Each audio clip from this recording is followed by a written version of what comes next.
چلو اور کچھ کہتے ہیں بالکل ایزی ہو. ٹیسٹ جو ہے نا وہ میرا ایک معیار ہے اور میں ایک چیز کو دیکھتا ہوں کہ ٹیسٹ ہم نے کس لیول کا بنانا ہے. اور میں نے اس دن بھی کہا تھا, آج بھی کہہ رہا ہوں کہ جو لوگ ٹیسٹ کو نہیں نہ سمجھتے ان کو پتہ ہی نہیں ہے. وہ ٹیسٹ کہہ دیتے ہیں کہ جی بالکل آسان ہے یا بالکل مشکل ہے. اب اکثر لوگ بھی مجھے نظر آئے ہیں جن کے نمبر 50 ہیں, زیادہ نمبر نہیں ہے, اور بعض کے نمبر زیادہ ہے. اب وہ زیادہ ہم اس پہ تو چیک کریں بیلنس ہمارا اس کے اندر اچھا نہیں ہے, کیونکہ ظاہری بات ہے یہ آن لائن کلاس اس میں جو اس کی پرابلمس ہے وہ پرابلم اس کی موجود ہیں. تو اس بات پہ یہ یاد ذہن میں رکھیں کہ ہم جو ٹیسٹ آپ کے لیے ڈیزائن کرتے ہیں انشاءاللہ تعالی ہم کوشش کرتے ہیں کہ اس میں سے آپ کے میکسیمم کویسچن حل ہو جائیں. اب ہوتا کیا ہے, بجائے اس کے کہ ان ٹیسٹوں کو پڑھنے کے, ان کو یاد کرنے کے یا ان کو کتابوں سے ڈھونڈنے کے, گروپ میں وہ شروع کر دیتے اس کا جواب غلط ہے, اس کا جواب غلط ہے. اگر آپ نے کوئی غلط پڑھا ہے آپ گروپ میں ڈسکشن کریں. پچھلے 2 کلاسز میں ہمارا ایک بڑا اچھا سسٹم تھا جو اس کلاس میں مجھے اس طرح نظر نہیں آ رہا کہ لوگوں کی آپس میں بڑی کوارڈینیشن تھی. پہلے وہ ایک چیز گروپ میں ڈسکس کرتے تھے سارے لوگ. یہاں پہ آپ کو اکٹھا کرنے کا مقصد یہ ہے, میرا ایک مائنڈ ہے, آپ لوگوں کے 50 مائنڈ ہے, 40-50 مائنڈ ہے. آپ لوگ ان چیزوں کو بہتر طریقے سے دیکھیں گے کہ یہ چیز کیسے کرنی ہے, کہاں سے تلاش کرنی ہے, اور ایک تگدو ہونی چاہیے. آپ پکی پکائی کھیر پہ نہ رہیں. اس کلاس میں یہ نہیں ہے کہ آپ کلاس جوائن کریں گے اور لیکچر کا ٹیسٹ کلیئر ہو جائے گا. آپ کو ایفرٹ کروانے کا, آپ کو کوشش کروانے کا یہاں پہ ایک فن سکھایا جاتا ہے کہ براہ کرم آپ اس کو سیکھیں. کوئی سوال نہیں ملا تو اس کو تلاش کریں, نہ کہ اسٹریٹ فارورڈ جو پوچھ لیا جائے. جب تلاش کریں گے تو میرا بھائی فائدہ اس کا یہ آپ کو ہوگا کہ آپ کے بہت سارے اور کویسچن کلیئر ہو جائیں گے. اور جب اپنے ہاتھوں سے کوئی چیز تلاش کی ہوگی اس وقت اس کا فائدہ آپ کو بہت زیادہ ہوگا. لہٰذا میری آپ لوگوں سے ریکویسٹ ہے کہ کسی سوال کے بارے میں آپ کا کوئی کنسیپٹ کلیئر نہیں ہے تو کم از کم پہلے آپ گروپ میں تمام دوست آپس میں ڈسکس کریں, اور اس کے بعد جو ڈسکشن ہوتی ہے اس کے بعد پھر آپ مجھ سے بات کریں تاکہ ہم اس کا کوئی اچھا حل نکالیں. دوسری بات ہے 1, 2, 4, 5% جو سوالات ہوتے ہیں, اختلافی سوالات موجود ہیں. وہ کسی کتاب میں کچھ ہے, کسی کتاب میں کچھ ہے, مگر اس سے زیادہ نہیں ہے. اور مجھے نہیں آئیڈیا کہ یہ اختلافی سوال پیپر میں 1% یا 0% آتے ہیں, اس سے زیادہ کبھی آئے ہوں, کیونکہ میں نے بھی 2-3 پیپر دیے ہیں. تو دوسری بات یہ ہے کہ لیکچرر کے پیپر میں اس قدر سوال مشکل نہیں ہے. اب 2017 کے پیپر میں فاتح مصر کون تھے؟ حضرت عبداللہ بن عمر بن حضرت عمر بن عاص. فاتح ایران حضرت سعد بن ابی وقاص. اور اس طرح جنگ جمل کب ہوئی؟ 36 ہجری. اب یہ ایک بنیادی سوال ہیں ہسٹری کے. اور ایسے ہی تقابل دیان کے 2 سوال ہے. سب سے زیادہ مقام کس کو حاصل ہے؟ برہما کو حاصل ہے ہندو مت میں. اور عقیدہ نروان کن کا ہے؟ بدھ مت کا. یہ سمپل سے کویسچن ہے. ہم آپ کو اتنے کویسچنوں میں گزارتے ہیں تاکہ ایک کویسچن سے آپ کے کئی کویسچن حل ہو جائیں. یہ اس لیے میں چیزیں آج آپ کو ساری بتا رہا ہوں کہ آپ لوگ اپنے آپ کو بہت ڈیفرنٹ کر رہے ہیں. آپ یا بوجھ سمجھ رہے ہیں یا آپ آنن فانن آپ چاہتے ہیں کہ یہ ساری چیزیں ہو جائیں. یا اس لحاظ سے آپ نے ان چیزوں کو دیکھنا ہے کہ ہم نے بہتر سے بہتر کرنا ہے. یہ سیکھنے کا ایک پلیٹ فارم ہے, یہاں پہ آپ نے سیکھنا ہے. تو آپس میں ایک ریسرچ کا جو ایک کوارڈینیشن ہے وہ لازمی آپ اپنائیں اور ایک دوسرے کے ساتھ تعاون کیا کریں. نیکسٹ بات ہے, میں گروپ میں بکس بھیجتا ہوں. میرا کبھی بھی یہ نہیں ہے کہ ایک تھبا بھر کے کتابوں کا اور بکس کا نوٹس کا وہ آپ کو گروپ میں بھیج دیا جائے اور آپ ڈھونڈتے پھریں. میں جب بھی کوئی بکس بھیجتا ہوں نا, میں ٹاپک کے ریلیٹڈ بھیجتا ہوں. اب آپ کو آج ہسٹری کی بکس بھیجی ہیں, 2-3 بکس بھیجی ہیں, تو آپ چاہتے ہیں کہ صرف شارٹ کٹ ہو, کچھ ایسا نہیں ہے. آپ تھوڑا سا سبجیکٹیو پڑھیں. میں نے آپ کو کتابیں بھیجی, اب یہ نہیں کہ ایک دن میں آپ نے کتابیں پڑھنی ہے. یہ کتاب تو آپ نے کئی دنوں میں پڑھنی ہے, ظاہری بات ہے. اور میں نے اس کے بعد آپ کو ہسٹری کی ایک کتاب دے دینی ہے. الرحیق المختوم آج سے آپ نے شروع کرنی ہے. الرحیق المختوم اور ایک ہسٹری کی کتاب جو ہے میں نے آپ کو مختصراً بتائی ہے شیخ محمد رفیق کی, اس کتاب کو آپ نے پڑھنا شروع کر دینا ہے, انٹر کی پارٹ 1 اور پارٹ 2 کی.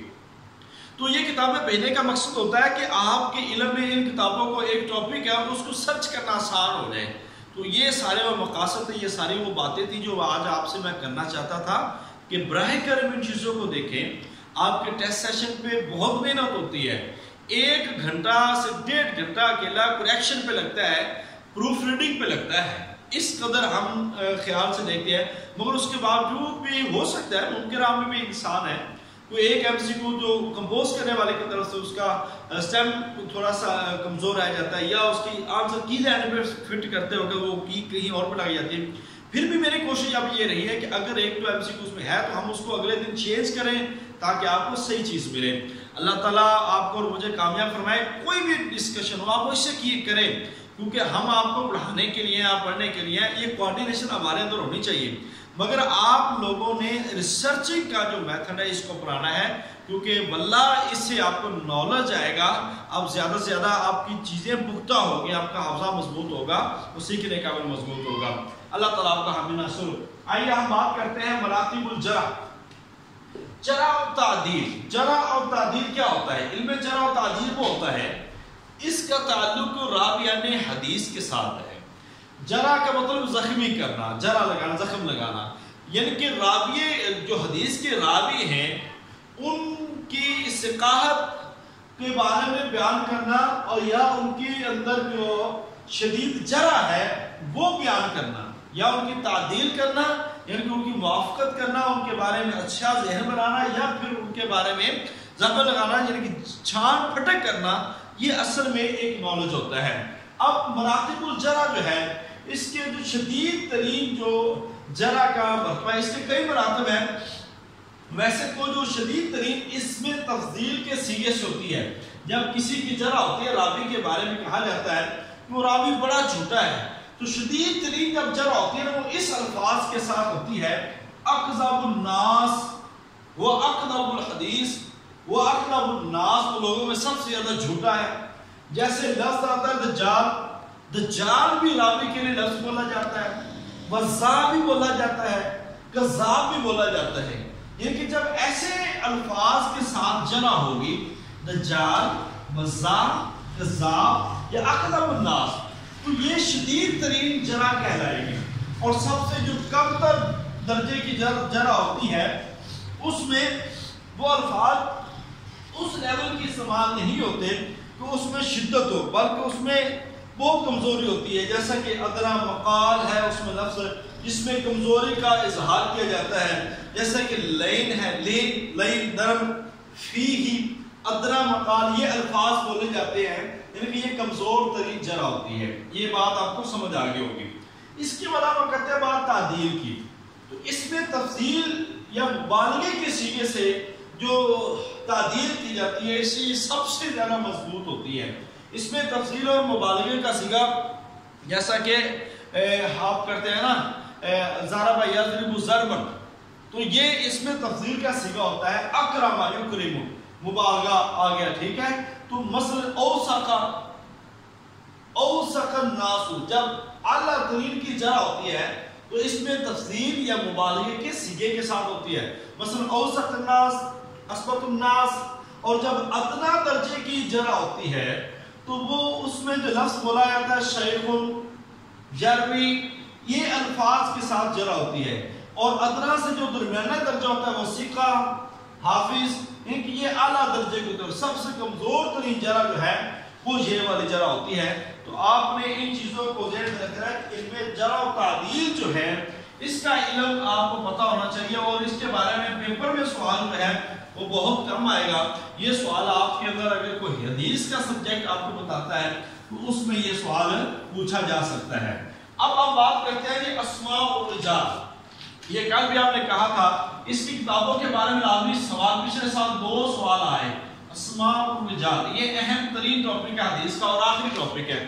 اسماء و رجال پہ دیکھیں مستشرقین نے، اورینٹلسٹ نے بہت ساری جو حدیثوں پہ اعتراضات کیا، اور پھر ایک فتنہ اٹھا، فتنہ منکرین حدیث، جس کو آج ہم نے پڑھنا ہے انشاءاللہ تعالیٰ۔ اورینٹلزم کو بھی پڑھیں گے اور فتنہ انکار حدیث اس کو بھی پڑھیں گے۔ تو اس کے بعد پھر اہل اسلام نے اور مفکرین نے، جو ہمارے برصغیر کے محدثین ہیں، انہوں نے اس پر ایک بڑا کام کیا، اور ان کے رد میں آ کر پھر انہوں نے کتابیں لکھی جس میں فتنہ جو انکار حدیث ہے اس کے رد میں ایک کتاب آتی ہے ڈاکٹر مصطفیٰ سبائی کی السنۃ و مکانتها فی التشریع الاسلامی. اب یہ مشہور کتاب ہے ڈاکٹر، یہ کتابوں کے نام آپ لازمی یاد رکھ رہے ہیں، ڈاکٹر مصطفیٰ سبائی.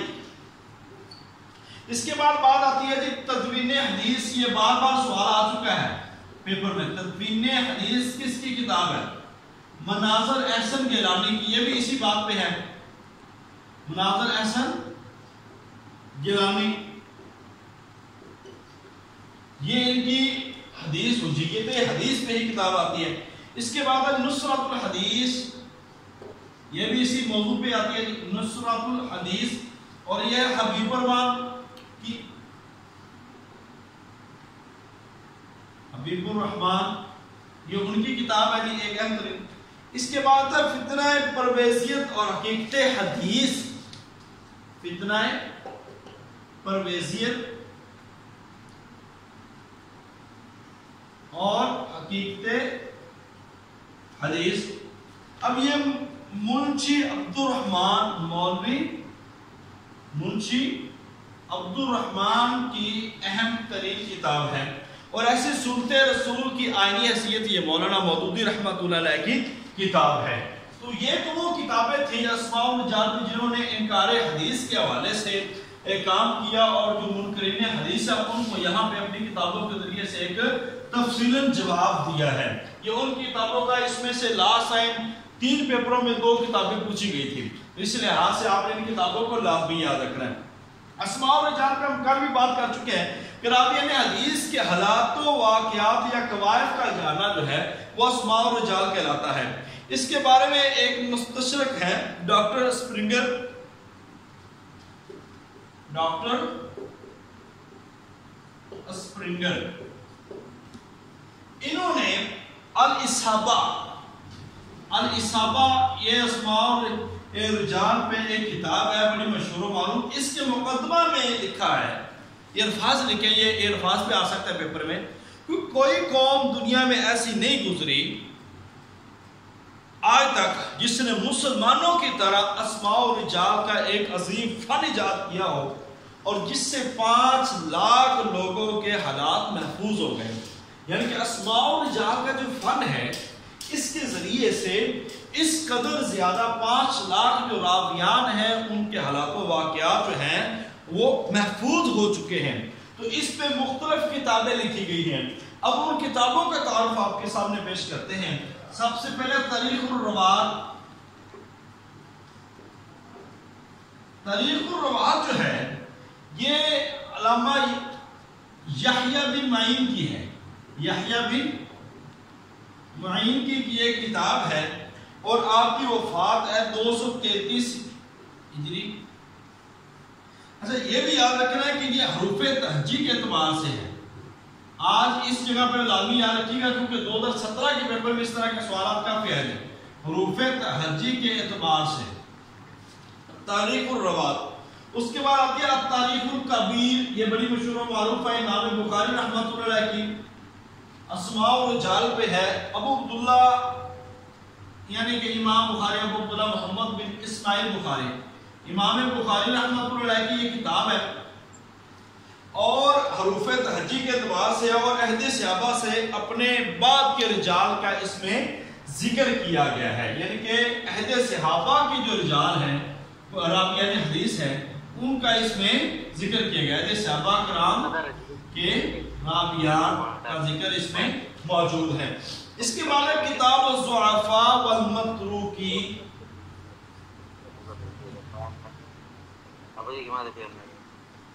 کتاب الضعفاء والمتروکین یہ ہے احمد بن شعیب النسائی کی. احمد بن شعیب النسائی کی یہ ایک اہم کتاب ہے اور اس کی ایک جلد ہے اور یہ موجم کے اعتبار سے ہے. موجم کے اعتبار سے کتاب الضعفاء یہ ایک کتاب امام بخاری رحمۃ اللہ علیہ کی بھی ہے. کتاب الضعفاء امام بخاری رحمۃ اللہ علیہ، یہ بھی آپ نے یاد رکھنی ہے۔ اس کے بعد جی کتاب آتی ہے الجرح والتعدیل۔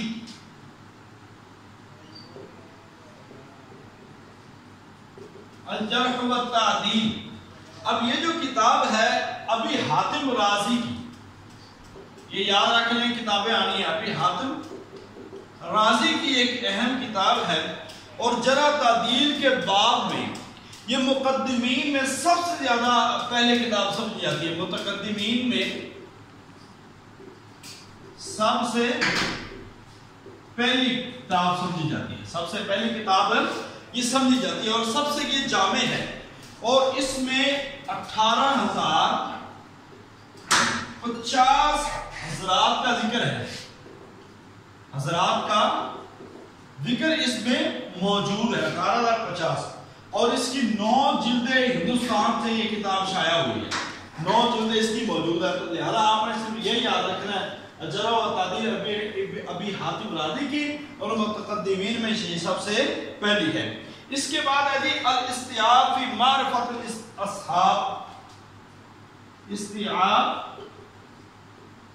فی معرفت الاصحاب، یہ علامہ ابن عبد البر،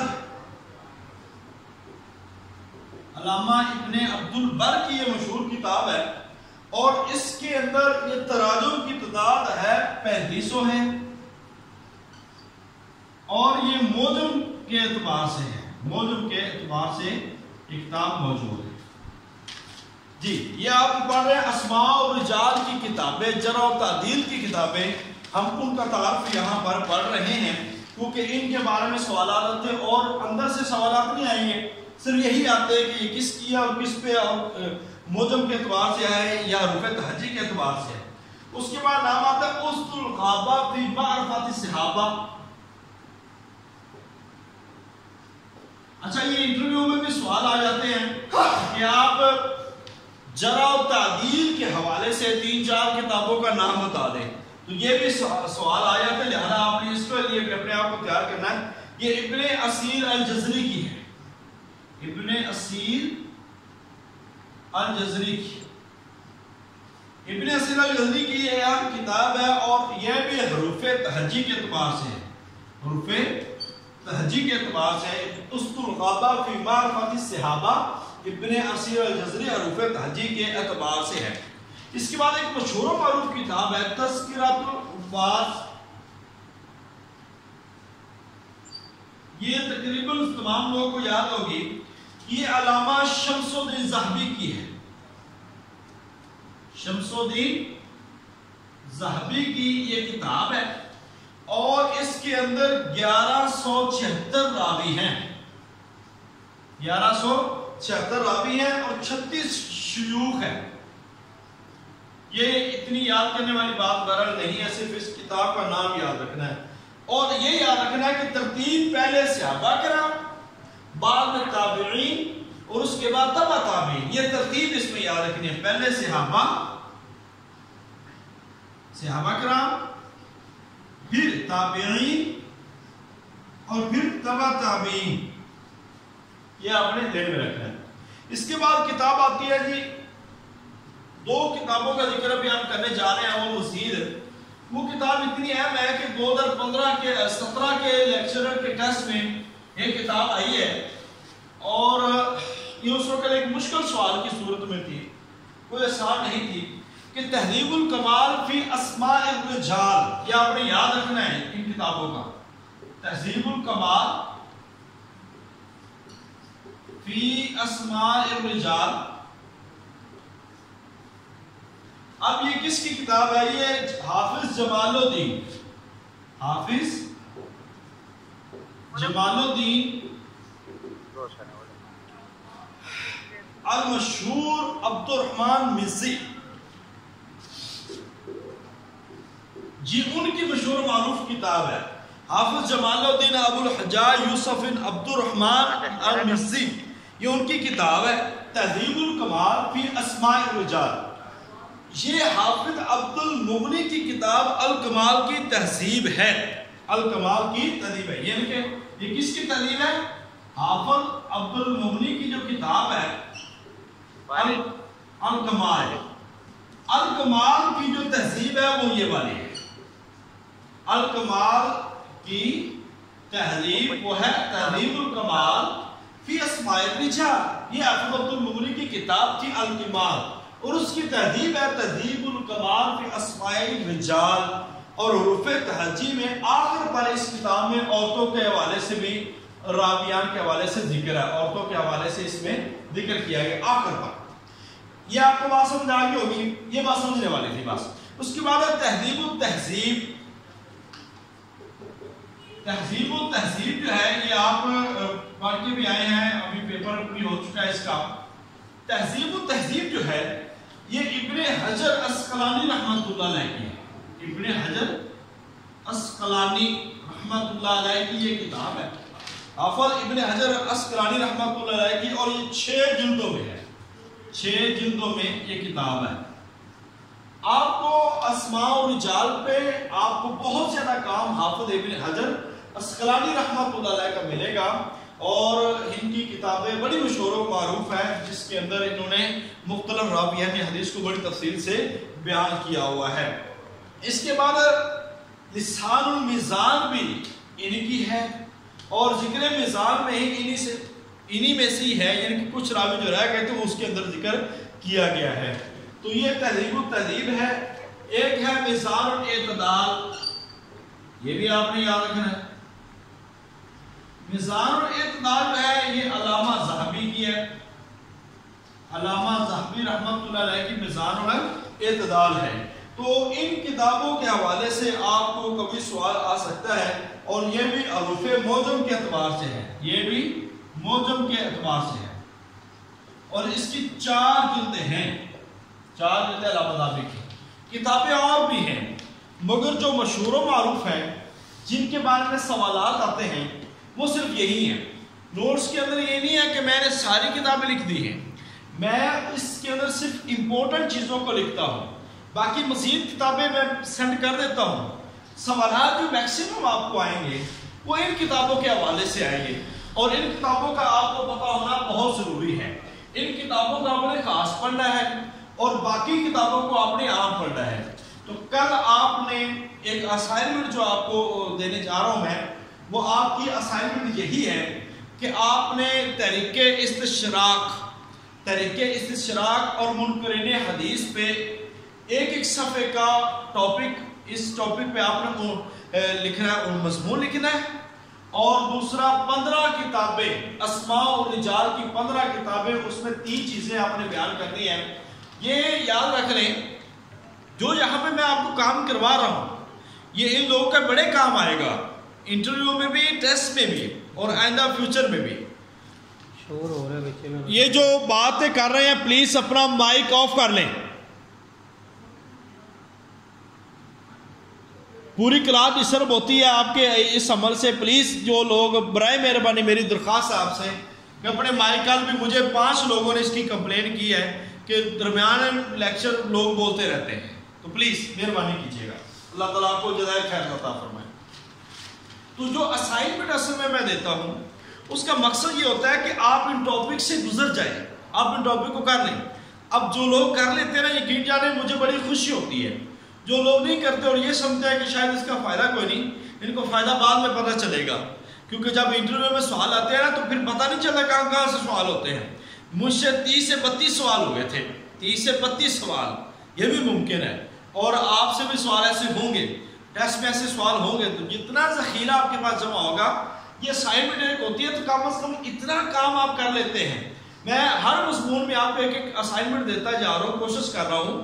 اس کا فائدہ آپ کو ہی ہونا ہے کہ کم از کم آپ اتنا پڑھ لیں گے، آپ کے ہاتھوں سے لکھنے سے گزر جائے گا تو انشاءاللہ اس کا فائدہ ہی ہوگا.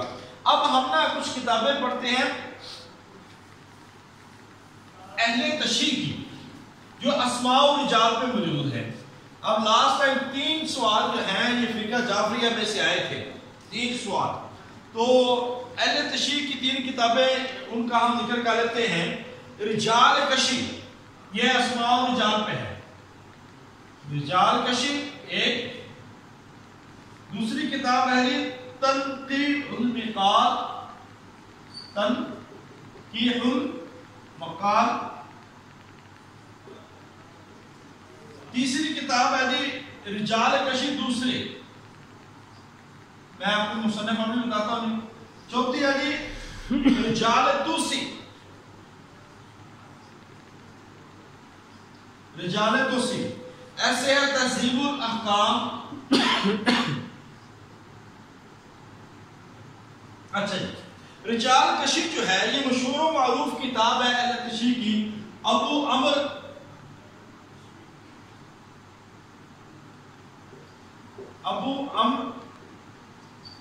کشی کی، تنقیح المقال ہے علامہ مقامانی کی، علامہ مقامانی کی یہ کتاب ہے، رجال کشی علامہ نجاشی کی دوسری کتاب ہے، علامہ نجاشی کی یہ ان کی کتاب ہے، اور محمد بن حسن توسی کی کتاب ہے رجال توسی، محمد بن حسن توسی، یہ دونوں کتابیں ان کی ہیں، تہذیب الاحکام میں رجال کشی ابو عمر کشی کی، تنقیح المقال علامہ مقامانی کی، رجال کشی علامہ نجاشی کی، رجال توسی محمد بن حسن توسی کی، تہذیب الاحکام اور الاستبصار یہ محمد بن حسن توسی کی کتاب ہے۔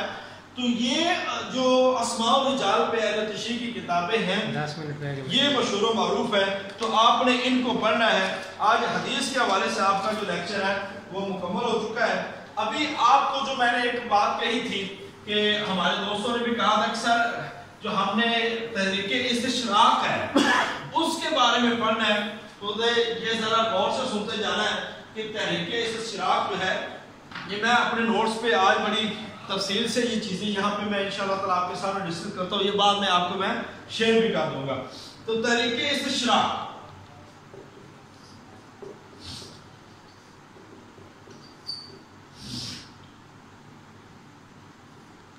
تحریک استشراق کا مطلب کیا ہے؟ یہ کون سی تحریک ہے؟ استشراق شرق سے ہے جس کا معنی چمکنا، جس کا معنی کیا ہے؟ چمکنا۔ اب دیکھیں نا کوئی بھی ٹاپک ہوتا ہے میں اس کو سرچ کرتا ہوں، یہ چونکہ میرے پاس نوٹس موجود ہیں میرے، اور ان ساری چیزوں میں ہم نے اکٹھی کی ہوئی ہیں، تو مگر کوئی چیز نہیں بھی ملتی پھر میں اس کو دوسری کتابوں سے جوڑتا ہوں تاکہ آپ لوگوں کو وہ چیزیں بتائی جائیں۔ تو اس کا لفظی معنی چمکنا، اور اصطلاح میں ایسے مغربی اسکالر اگر میٹنگ ختم ہو جائے تو فوری دوسری آج میٹنگ جوائن ہوگی، کیونکہ آج یہ اس پہ ہم نے بات مکمل کر دینی ہے۔ ایسے مذہبی اسکالر کو جو مشرقی آداب، علوم اور رسم و رواج سے ماہر ہو اسے کیا کہتے ہیں؟ مستشرق کہتے ہیں۔ ایسا مغربی اسکالر جو مشرقی آداب، علوم، رسم و رواج یا مشرقی علوم کو پڑھنے کا ماہر ہو، ایسے بندے کو مستشرق کہتے ہیں، اورینٹلسٹ کہتے ہیں۔ تو جو اورینٹلزم ہے یہ ایک پوری تحریک ہے، اور اس کا آغاز جو ہے آپ کو بتاتے ہیں جی، آغاز اس کا کب ہوا ہے اور اس کے اہم جو لوگ ہیں ان کے بارے میں آپ کو بتائیں گے، اور ان کی بکس کے حوالے سے بھی۔ تو اس کا آغاز جو ہے 7ویں صدی میں ہوا ہے۔ اس کا آغاز کب ہوا ہے؟ 7ویں صدی میں اس کا آغاز ہوا ہے، اور اس کا آغاز ہوا ہے جان آف دمشق نے کیا ہے، جان آف دمشق، اس نے اس تحریک کا آغاز کیا ہے۔ باقاعدہ طور پر اس کا آغاز اس وقت ہی ہو گیا تھا جب کروسیڈز کا واقعہ پیش آیا، واقعات ہوئے جس کا نام ہے صلیبی جنگیں۔ جو صلیبی جنگیں ہوئی ہیں کروسیڈز، یہ اس وقت ہی اس کے بعد اس تحریک کا آغاز ہو گیا تھا، اور مسلمانوں سے مار کھانے کے بعد انہوں نے کتابی طور پر اور اعتراضات کر کے مسلمانوں کو نقصان پہنچانے کے لیے جو ایک تحریک کا آغاز کیا تھا، اور اس تحریک کو تحریک استشراق کے نام سے جانا جاتا ہے۔ اس کی جو مشہور مستشرق ہے بیڈول،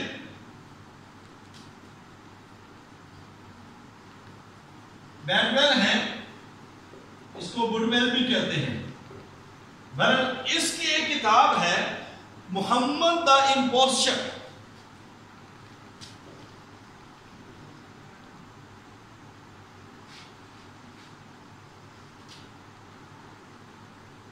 امپوسچر اچھا یہ اس کا مطلب کیا ہے کہ محمد القاظم نعوذ باللہ یہ اس نے ایک کتاب لکھی تھی جو مسلمانوں پہ اعتراض کرنے کے لیے. تو تحریک استشراق کے فرانس کے ایک تھے جس کا نام تھا سلوسٹری.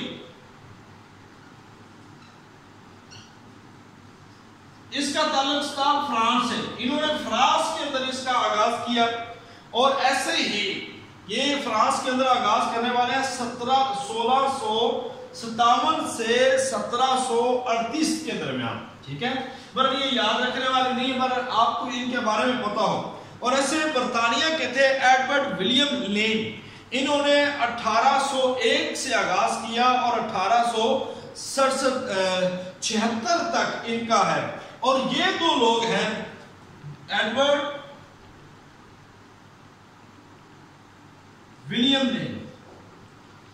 اب یہ دو لوگ ہیں، یہ برطانیہ سے تھا اور وہ فرانس سے تھا. یعنی کہ انہوں نے اس نے 19ویں صدی میں اور اس نے 17ویں صدی میں جو تحریک استشراق پہ بہت زیادہ کام کیا ہے. اور بنیادی طور پر ان دو لوگوں کو تحریک استشراق کا بانی کہا جاتا ہے. ان کی پہلی جو کانفرنس ہے وہ 1873 میں پیرس کے اندر ہوئی ہے. پیرس فرانس کے اندر ان کی پہلی کانفرنس ہوئی ہے اور مشہور مستشرقین اس میں تھے رابسن. یہ مشہور و معروف ہے رابسن. یہ میں لکھتا جاتا ہوں جی. آپ کو کم از کم 3-4 مستشرقین کے نام آپ کو یاد ہونے چاہیے. رابسن ہے، مالمرسری ہے، ہورووٹنس ہیں،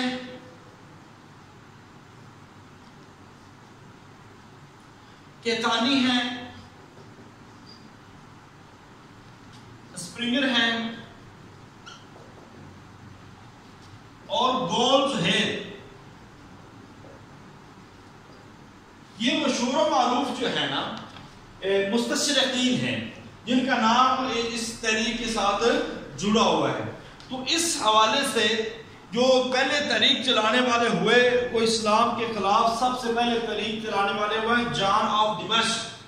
جان آف دمشق تھا جس نے تحریک استشراق کو بنیاد فراہم کی اور مسلمانوں کے خلاف تھا.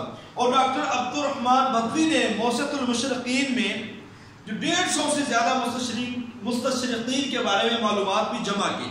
اب ان کے مقاصد کیا؟ اصل میں نا یہ دوسری جنگ عظیم کے بعد مستشرقین ایڈوائزریہ یا ایریا سٹڈی اسپیشلسٹ کہلوانا پسند کرتے ہیں. انہوں نے اپنے آپ کا نام چینج کر کے یہ مستشرقین ایریا سٹڈی اسپیشلسٹ یہ کہلوانا پسند کرتے ہیں. اب مستشرقین کے جو مقاصد ہیں ان کے بارے میں ذرا میں آپ کو بتا دوں. یہ تو صرف ایک تعارف تھا کون کون سے لوگ ہیں، کب شروع ہوئی، کس نے شروع کی، تحریک استشراق ہوتی کیا ہے. 3-4 لوگوں کے نام یاد ہونے چاہیے. تحریک استشراق کب شروع ہوئی ہے یہ آپ کو پتا ہونا چاہیے. اس کے بعد میں آپ کو بتا دوں کہ ان کے مقاصد کیا ہے تحریک استشراق کے. تحریک استشراق کے جو مقاصد ہے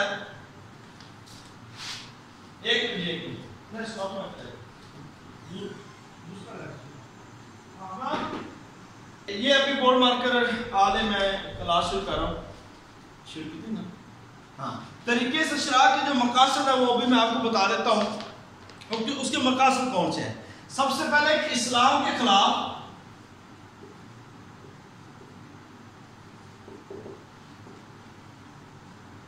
بدگمانی پیدا کرنا. ایک تو مقصد یہ ان کا ٹھہرا کہ اسلام کے خلاف بدگمانی پیدا کرنا، مسلم علماء سے بدظن کرنا.